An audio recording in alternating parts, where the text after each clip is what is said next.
Hi, my name is Jeff Fabian. I'm a principal consultant here at Rural Sourcing. I've been here about 2 years. I focus on AWS and DevOps practices. I'm joined with Brandon Avent, Brendan O'Malley, Donnie Stout, and Laura Reindel's in the background helping back. So to just kind of give you some background. So I started my tech career in the mid 90s. And before we called it DevOps, we didn't have tool sets. We didn't have Datadog or New Relic or PagerDuty or any of that sort of tools that you have nowadays. We didn't have any kind of CI/CD tools at the time. So at the time, we would call it automate ourselves out of a job. So we would automate things that anything we did more than once, we tried to automate it. And it was a combination of Bash scripts, Perl scripts. We used open source tools at the time. There weren't a whole lot. Some of you guys might remember MRTG as a graphing solution, or RRD tool. That's kind of dates me. I don't really think those tools exist anymore. But like I said, we would kind of try to automate things, do things repeatable. Like we were literally building servers at our desk, so we had documentation that really just want to be able to copy and paste and how to like mirror drives or install operating systems and stuff like that. So, and then over time, as I moved on in my tech career, moved on to like when VMware was still kind of a science project and people were still trying to understand what virtualization meant, we would get out of the business of hand building servers or VMs and stuff like that. We wanted to rely on automation and predictable results as opposed to the current standard is whoever built that machine that day. So we tried to kind of, simplify operations and make things better for those who came behind us. Is kind of how we kind of looked at it. So in that regard, what is DevOps? So to me, I kind of feel like it's a journey, not a destination, right? So when an organization wants to kind of start implementing DevOps, whether it's a mindset or a tool change, some kind of catalyst kind of had to occur somewhere, right? So I'm sure I have, and I'm not sure if you have, but most likely you've worked in places that we always do things the same way because that's how we've always done it, right? So sometimes a new hire comes on board or a new leader, and some catalyst has occurred that now there's a new way of doing things, and that has to be considered, right? Maybe it's multiple outages, maybe it's speed to market for new applications or new functionality. But wherever that change may occur, my experience is that it has to be supported from leadership, whether it comes from management or someone in solid leadership. It has, unless there's the opportunity. Wait, someone's texting me. Look to my phone off. It's distracting me. Unless there's someone sold leadership on it, the change is unlikely to happen. Brendan, any thoughts? Yeah, thanks, Jeff. So my name's Brendan O'Malley, and I've actually been at RSI for almost 6 years, and I started as an associate, and actually I started as a web associate, and moved my way into Java, where I then again moved my way into AWS infrastructure as code, which kind of spearheaded my DevOps career at that point.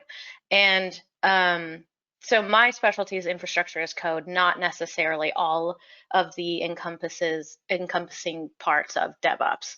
But I still absolutely love DevOps, and I love automating away my job, especially because I have way more time to explore new ideas while everything I've automated in the background is running.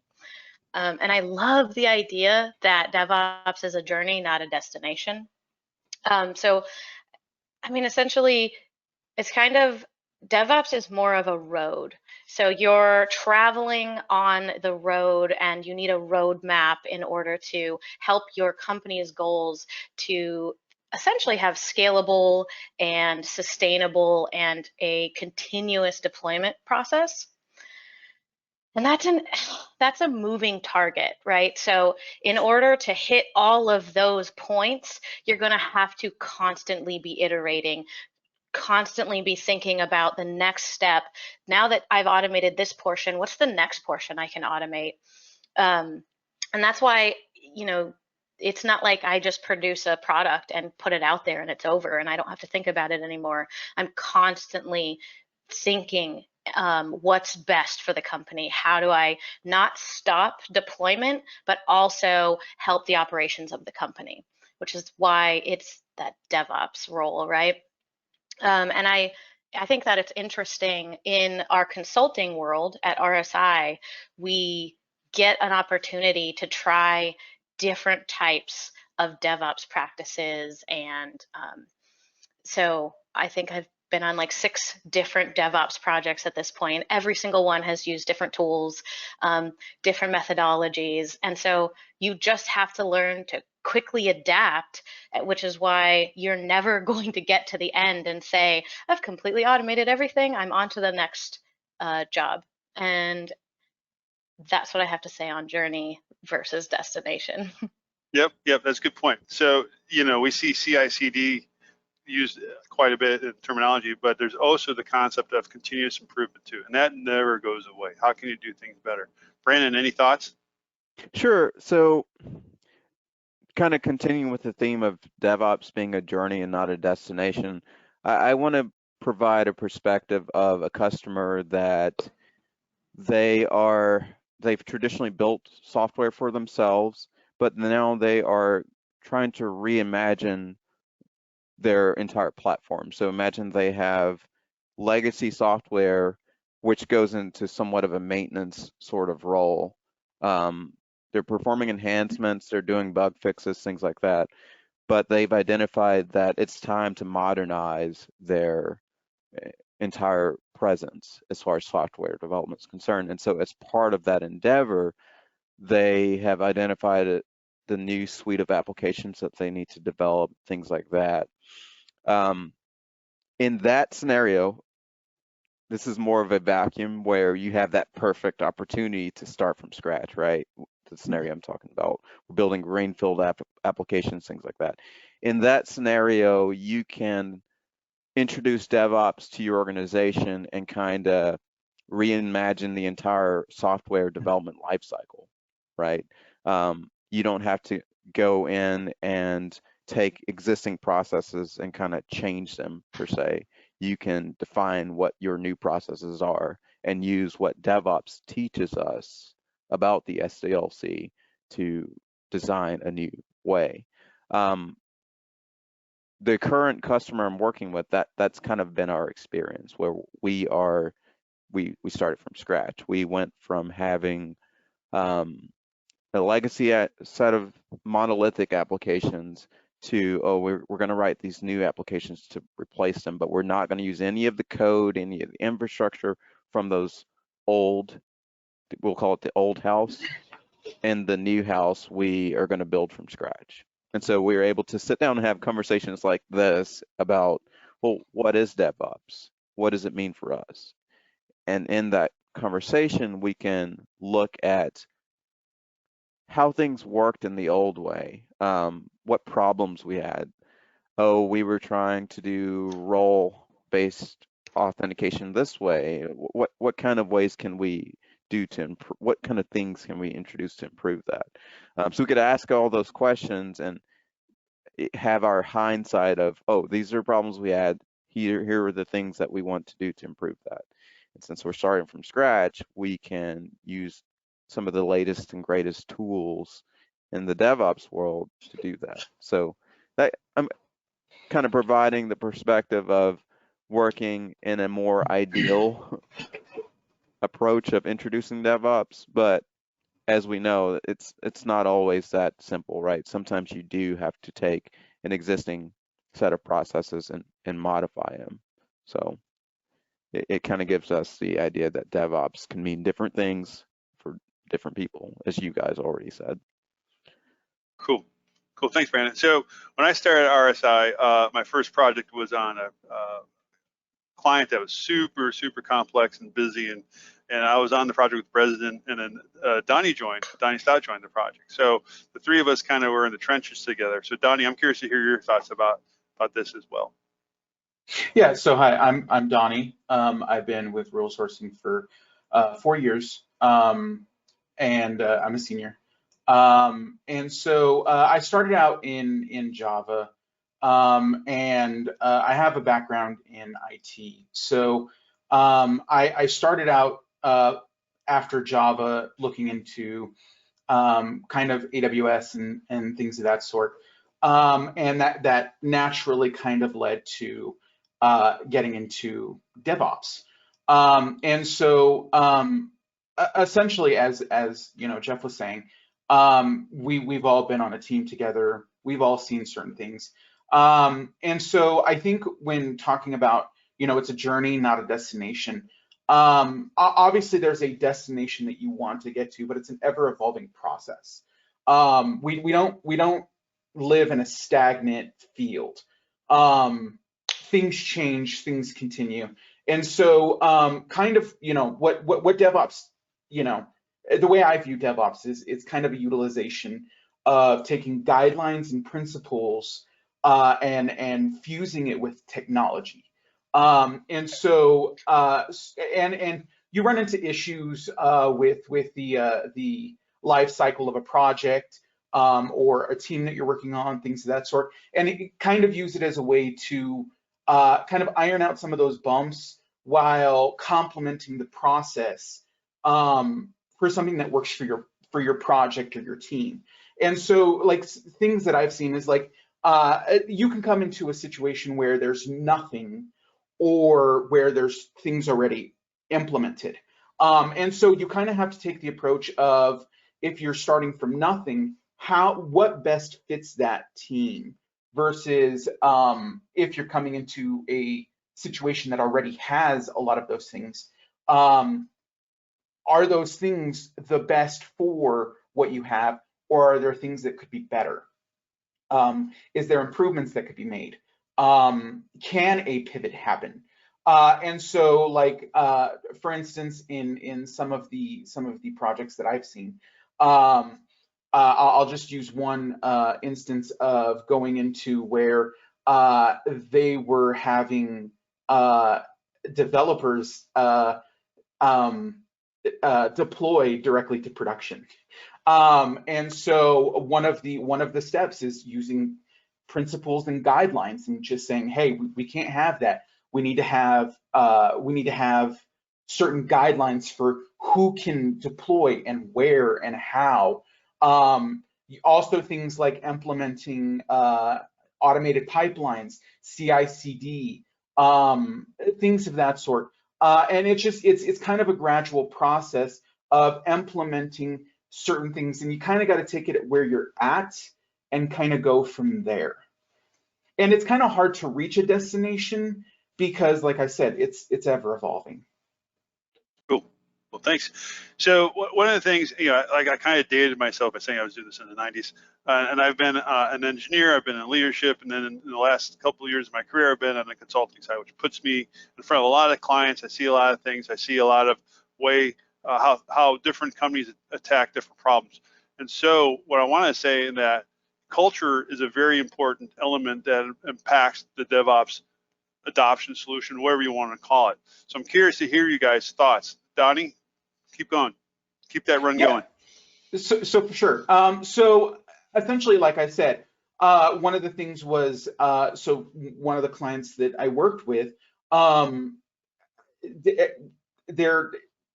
of the big issues that you can run into is buy-in from either the team that you're working with, the organization, the client, and sometimes just the first step there is getting the buy-in that a solution is the solution that works for them. And sometimes, the issue is that something that you're trying to introduce or that might be a good solution might interrupt necessary workflow. And so, I mean, there's always an acceptable DevOps oriented solution, but sometimes finding that best implementation can be trial and error. So you kind of got to be a little bit flexible with it and see what works for what you're trying to do. Exactly. And again, I've seen this many, many times and been part of this change myself. It's great when organizations are open to trying new things and looking for ways to improve, but it will vary. That velocity varies between departments, companies, products. Some organizations just simply will move faster than others. Tolerance to change, people's willingness to try new things, to be okay with trying and failing can all influence adoption.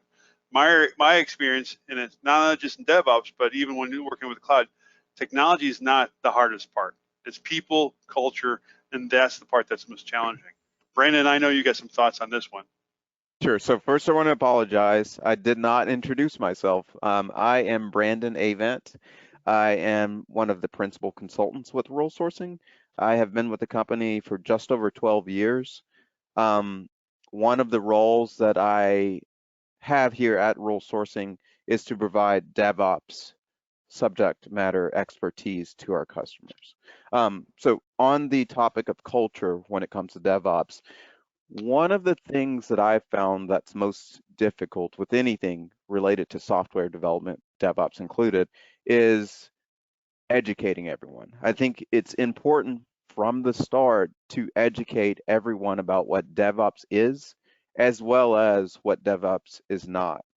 So what do I mean by that? So we're having a conversation right now about what DevOps is, what it isn't, what sorts of tools and technologies are involved. I think it's important when an organization identifies that they want to introduce DevOps or change their DevOps approach, that they have this conversation. And part of that education is making sure that everyone that's going to be involved in the SDLC, the software development lifecycle, is part of that conversation. You can't just take the engineers, the software developers, the technical people, and have that DevOps conversation with them. Stakeholders should be a part. So basically, non-technical people should be involved as well, because their understanding of the domain space is important in the overall where we go from start. Okay. And so I think educating everyone on the team is the way to go. Kind of going back to what I was saying about what DevOps is not, I think it's important to address common misconceptions around DevOps so that you can head those misconceptions off from the start. Cool. Good. All right. So before we go on to the next kind of topic, any other thoughts anyone wants to throw out there about this? In case I missed somebody. All right. So good. So let's talk about principles versus execution. So to me personally, my experience has been, so I don't have a software development background. I'm primarily infrastructure and tools and stuff like that. So for me, what I feel about when we're implementing DevOps, whether it's tools or methodologies, is that I want to get out of the way of my developers to deploying, right? So I'm basically trying to streamline their access to deployment. And anything I can do to minimize my involvement, get out of their way, just make things easier for them is going to help me be successful, right? Otherwise, they're going to start working under, working around, working under, working through, complaining, and it's not going to get into, we're going to get back into that cultural stuff, right? It's not necessarily technology stuff, but getting everybody involved. And to Brandon's point, I kind of want to talk about non-technical people. Great example. I worked at a company and our product owners, they were not technical, they were product owners, and they used some of the technology to get dashboards and metrics around how their product was performing, and they could feed that back into the loop to the developers, and it was full cycle all the way around. It was really great. So back to the topic of principles execution, I saw Donnie in action when we were working together on that fast-paced project. So I would love to hear your thoughts, Donnie, on the topic. Yeah, so it's defining the difference between the goals that you're aiming to achieve versus how to implement those goals. So like if one of your goals is deployment quality and keeping the development environment clean, you need buy-in on that principle from the team, the organization, the client. The execution of that, however, can be achieved both through various tools as well as implementation of the guidance and those principles that I brought up earlier. Some of the things are like, do you go with automated pipelines? If so, what do you use for those automated pipelines? Or creating boundaries for who can deploy, when, where, and kind of creating those guidelines that the team organization can follow to kind of help that process. Cool. And Breslin, again, our experience together was so much fun, and we got to know each other on that project, same project with Donnie. So I'd love to hear your thoughts on it too. Yeah, I actually, I think Donnie actually covered this a little while ago, but it is really important not to bottleneck your developers so that they don't even feel that pain of trying to develop and push to prod. So you're creating this release cycle that makes everything smooth. It's as if you're not even there. It just happens for them. But then you do have to understand how to speak to the business savvy folks who don't have that technical background. And I think that comes back to the execution of DevOps is also still that communication piece. And moving back towards that idea that everything is a roadmap in order to reach your goals, if you don't understand what the business is doing, you can't help automate correctly. If the goal of your company is to create a heavy traffic application, you need to understand the art of load balancing and know what you're doing, and that should be your main focus. But if you're just doing a POC and you need to get that product out as quickly as possible to a few, shareholders, you don't care about load capacity at this point. You're thinking about speed, you're thinking about access to release as quickly as possible. So I think it's really important to still stick to the idea that we're communicating constantly with the technical and the non-technical people. And I think, Jeff, you brought up working together on a project and with Donnie, and that was a very interesting client because It was. because it was really hard to understand their roadmap. They just kept throwing new ideas at us and saying we have to have this happen, and it was really difficult to try and create an overall seamless environment for those developers because they had a lot of problems trying to get everything pushed to prod. And so we worked really hard to try to make that easier for them. And it was it's that moving target where we're just getting thrown new ideas of how to make this happen when it wasn't feasible to what the company's actual goals were. So, Jeff, I remember you sitting down with a lot of those more non-technical people and saying, like, hey, look, this is what we need to do to succeed here. And we made a really great effort on that client. It was so much fun. But there was some pain in the beginning. For sure. There's always pain in the beginning. So good, cool. So Brandon, you got a much stronger software development background than I do. So I'm curious to know if you have any thoughts or what's your perspective on this. Sure. So one of the neat things about DevOps is that it's the melding of software development and operations, right? And since we're using two existing paradigms, we can borrow from the methodologies that are inside of those, right? So in software development, there is a design pattern / methodology called the Strangler Fig pattern. It's basically the idea that I, as an organization, want to take an existing monolithic application that doesn't scale well. Teams are stepping on each other's toes because they're changing code and breaking things. I want to take that and break it up into smaller chunks, known as microservices, and have them be very domain specific, domain focused.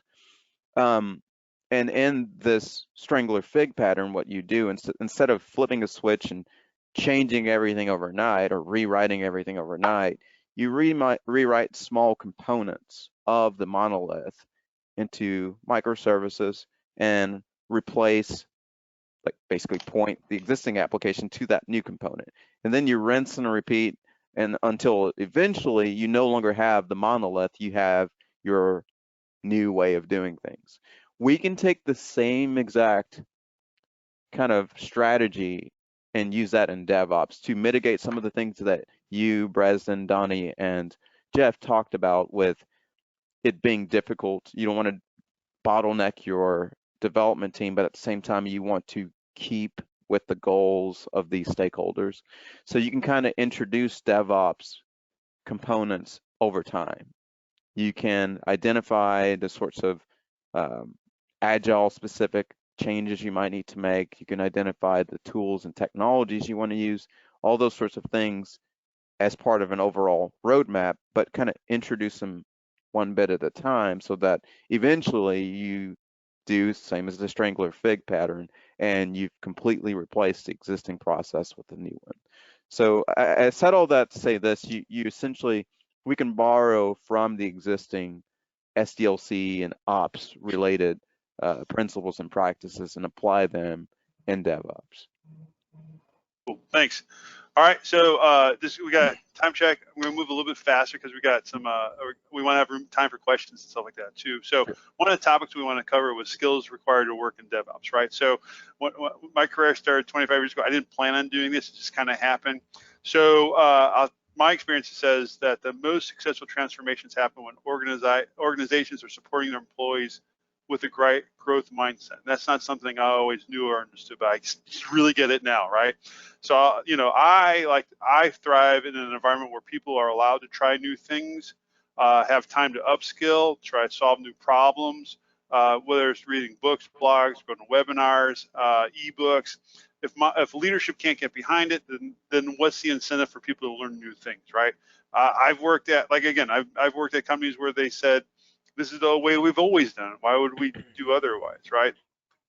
To me, that's really, really frustrating, right? So, so having said that, skills I think are probably most important that I look for when I interview candidates is like being inquisitive, people who have a desire to learn, and just being open to try things out. I see a lot of people who are just really reluctant to try new things, especially when I started learning AWS. I wasn't born knowing this stuff.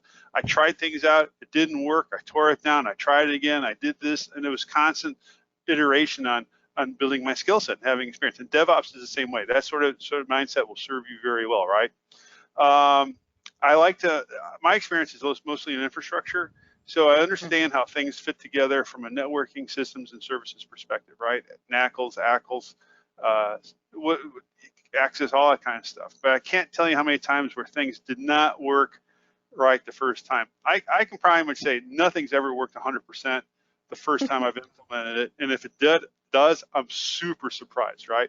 But that's how I learn, and that's where I provide the best value. And Bresnan, you got such a unique background going from Java to DevOps. What do you think? Yeah, I completely agree with you. I think being a good developer in general, you're supposed to be pretty inquisitive, willing to research and reaching out for help and just constantly learning. I think that's why a lot of us get into this profession.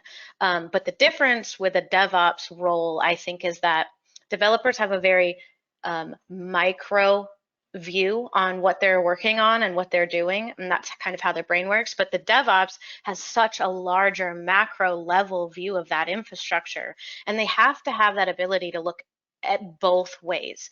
They have to be able to zone in and just see the smaller picture, but then pull out and understand how it affects the business as a whole.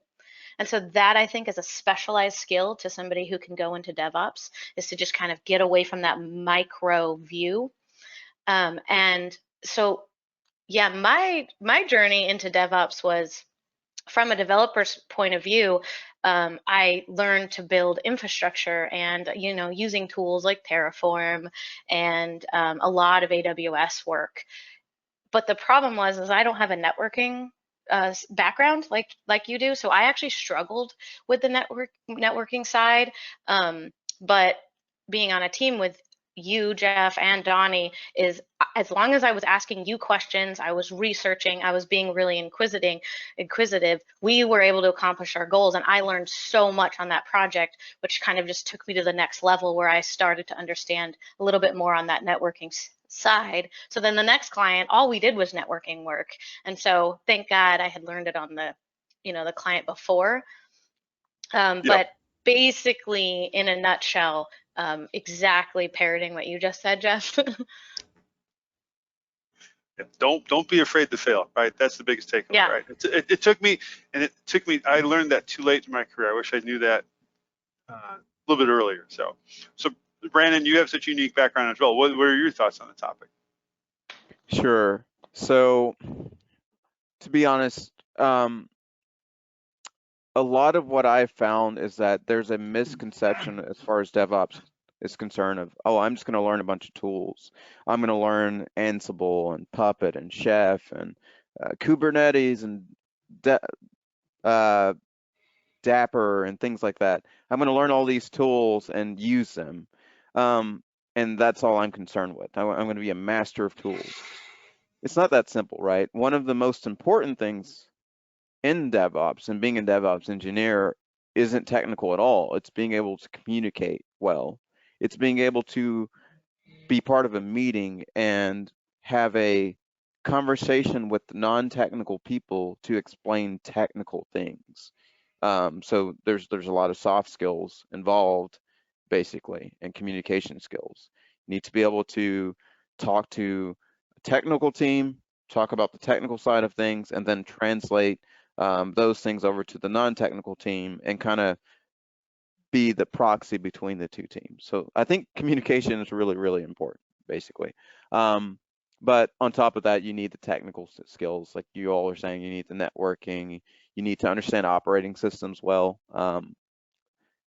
Traditionally, there's been like kind of where you have a Windows shop and they're using Windows Server and Windows specific, Microsoft specific technologies, but I'm seeing more and more where even those Windows engineers need to know Linux now. So you need to be able to change and evolve. So I guess to kind of summarize, you also need to be able to move with the march of progress really easily. Yep. Yep, that's a good point. So the client I'm on right now, we're working on a Kubernetes cluster in Azure. It's a Windows Server Kubernetes cluster. Do you know what that's like? Anyways, all right. So moving on. So speaking of which, and this is a challenge for me because I don't know Windows as much as I do Linux, but understanding infrastructure and how is it important, right? So to Brandon's point, you just can't know a bunch of tools and then deploy them. Sure, you could know one tool to do one function, but the secret sauce is putting all that stuff together. How do you build that whole tool chain all the way through from when your devs check something into master to how does it get deployed into the dev environment, gets to QA, prod, whatever, right? So the magic happens when you put them together and make something interesting, right? And so in the AWS business, we say AWS services are kind of like a box of Legos. And the real secret is how do you put those Legos together and make something meaningful? And I had a slide where some guy on Reddit built the Millennium Falcon out of spare Legos instead of buying the $800 Millennium Falcon Lego kit. So I thought that's kind of cool. That's a good example. But having understanding of infrastructure is really important, whether you got the bulk of your experience in the cloud or in the data center. That sort of experience goes a really long way, right? And so Brendan kind of talked about your networking thing. Thoughts? Yeah, I think that's my favorite analogy is it's just a bunch of adult Legos, and maybe that's why we got into this. And we get to pick and choose the services that we want and how to create an architectural diagram and get it all to work. I mean, I've seen some crazy different amounts of technology pieced together somehow, and I love it when that comes together well. I don't necessarily recommend doing it that way, but it can happen. And learning those architectural diagrams and how to architect, I think, is huge. A good example is every single time one of us gets put on a client, we're supposed to go in there and just understand their infrastructure, which is just not possible. So a lot of times what I do is I take some time and I create my own architectural diagrams of what I find within their infrastructure in order to just visualize what that, macro level organization look is. And I think, you can use tools like Miro or Lucid Charts or just good old fashioned Google Draw, and there's Draw.io and stuff like that. But I would definitely recommend when you're going in, first thing you want to do is start to understand that infrastructure, because from there you're going to be able to build that roadmap and understanding the goals that where you're headed. Because you're going to zoom in on those tiny pieces, but really you can't do that unless you understand how all the connections are. Cool. Yeah. That's good. That's good. I agree. Okay, so Brandon, you said something before about communication and amongst the team and stuff like that. Can you elaborate on that a little bit? Yeah, so kind of, Preston, by the way, you hit the nail on the head with the explaining that you should be doing architectural diagrams and things like that. But kind of taking that, what you said there, and going back to what I was saying about communicating, you need to also take what you design and what sorts of design plans you have and share it with the team. I think it's really important to keep a feedback loop going. Take your architectural diagrams, bring it to a meeting, say, what do you all think about this? Talk through the different parts of your specification documents and things like that. Because I think what you'll find is that someone else will provide a perspective that's a little bit different than yours, and they may think of a gotcha that you didn't consider. And so you can mitigate problems that you would run into later by keeping that feedback loop open. Cool, cool. All right, I agree. Communication is the key. Back to like President and Donnie's experience, we communicated all the time. Otherwise, we would hit the brick wall, I think. So, all right. So we got about 5 minutes left. I would like to open it up to Q&A. So, do we have any questions? Hey, Jeff. Yeah, we've got a few questions here for the group that we'd love to hear perspectives on. I know we've only got a few minutes left here, so we'll just see how many we can get through. The first one is, can you give us a summary of a typical day in the life of a DevOps engineer? Sure, I'll start for that one. So again, communication is super important. So a lot of what a DevOps engineer does is sit in on meetings. You'll take part in technical and non-technical meetings.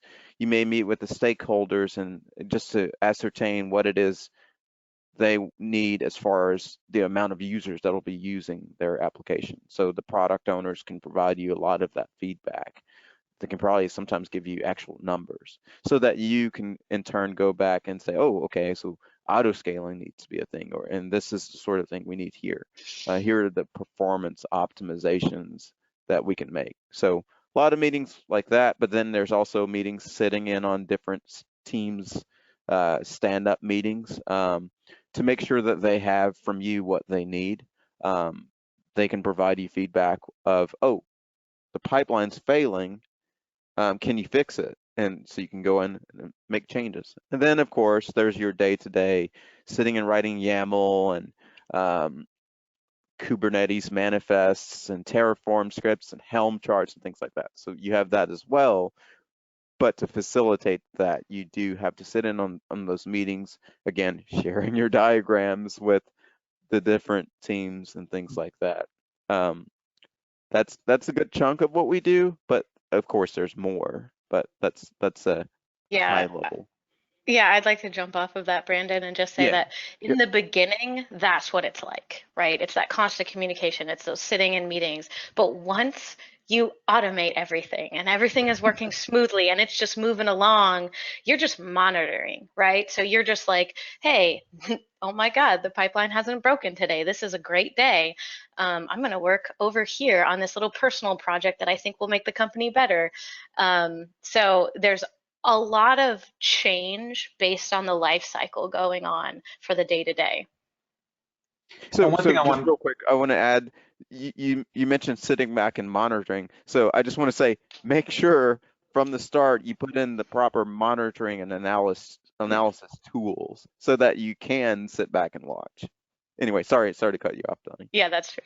No. I just wanted to add on to the fact that one of the big aspects is once those things are in place, not only the monitoring, but looking to improve where you can.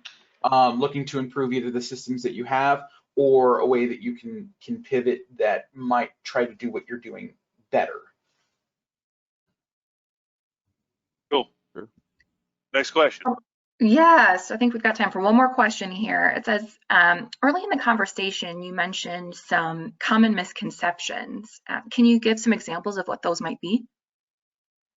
Sure. So I kind of talked about this a little bit, but one common misconception is, as a DevOps engineer or even a software engineer, all I need to worry about is the technical side of things. I'm going to learn a bunch of tools and things like that. I'm going to sit at my desk and code all day and work on pipelines all day. That's not how things work. again, you need to be able to sit in technical and non-technical meetings and articulate to different audiences what it is your work yields. Like, how does it affect the business's bottom line? Be able to explain to them, oh, well, during this period of the year, you're going to have high volume of users, and so we're going to do this to scale things in a way that helps performance. And then you're going to get questions around, well, how much does that cost? And then you'll be able to explain to them things like, well, it can shrink, it can expand, all those sorts of things to alleviate some of those, like, being afraid of, oh, we're going to get tens of thousands of dollars in December because a bunch of people are going to be shopping on our site, and we are not going to turn a bunch of things off. You can help them to understand that how auto scaling works at a high level and things like that. So again, suffice it to say, a common misconception is that we only do technical things. No, you have to meet with people, have conversations, be able to explain things in a non-technical way. So that's one common misconception. You guys, I'm sure you guys can add others as well. Yeah, so the one thing I will say, it doesn't get better immediately. It's a journey, right? So things day one are still going to suck or whatever, and it's going to take time, and it's going to take effort, and it's going to, you know, it could take 18 months depending on what the transmission is, but it's not an overnight transformation. Yeah, I also want to say that sometimes there's just not a one solution fits all, and you have to be able to piece together and be comfortable with something that's not the best practice, because it just has to happen, because the site is just not stable, and so you just gotta put in what you need to put in. On one of my clients, we had an issue just moving JSON data between the different types of services we had, and we developed a system of just putting it in AWS secrets and pulling it out of those AWS secrets, and we had, you know, like a day to come up with something that would work, and it worked. It worked. We just then have some tech debt to go fix it later, but right now we got the site working. Awesome. I want to add one more thing. I know we're pretty much at time, but another common misconception that I see is that a DevOps engineer might say, well, I'm just going to learn Azure or AWS, either or. I'm not going to worry about both. But Breslin, if I remember correctly, you were more of an AWS person, but you ended up doing Terraform over in Azure. So you went from CloudFormation knowledge in AWS to, oh, now I need to learn Azure and learn Terraform. So that's a perfect example of, you can't get comfortable with one set of technologies. Plus, again, DevOps isn't a one-size-fits-all solution, so you need to be able to adapt. And I think that's where the flexibility comes in, is that you have to be willing to kind of change where you're at, and not everything will work. Sometimes it's trial and error. Cool. And I think that's time. Laura, anything else? No, back to you. Thanks. All right. Well, it was a pleasure spending your lunch or afternoon or maybe early morning with us. And hopefully you learned something, or we gave you some inspiration. And so reach out to us, and we're happy to help. And thank you guys, and have a good one. Bye, everyone. Bye. Bye.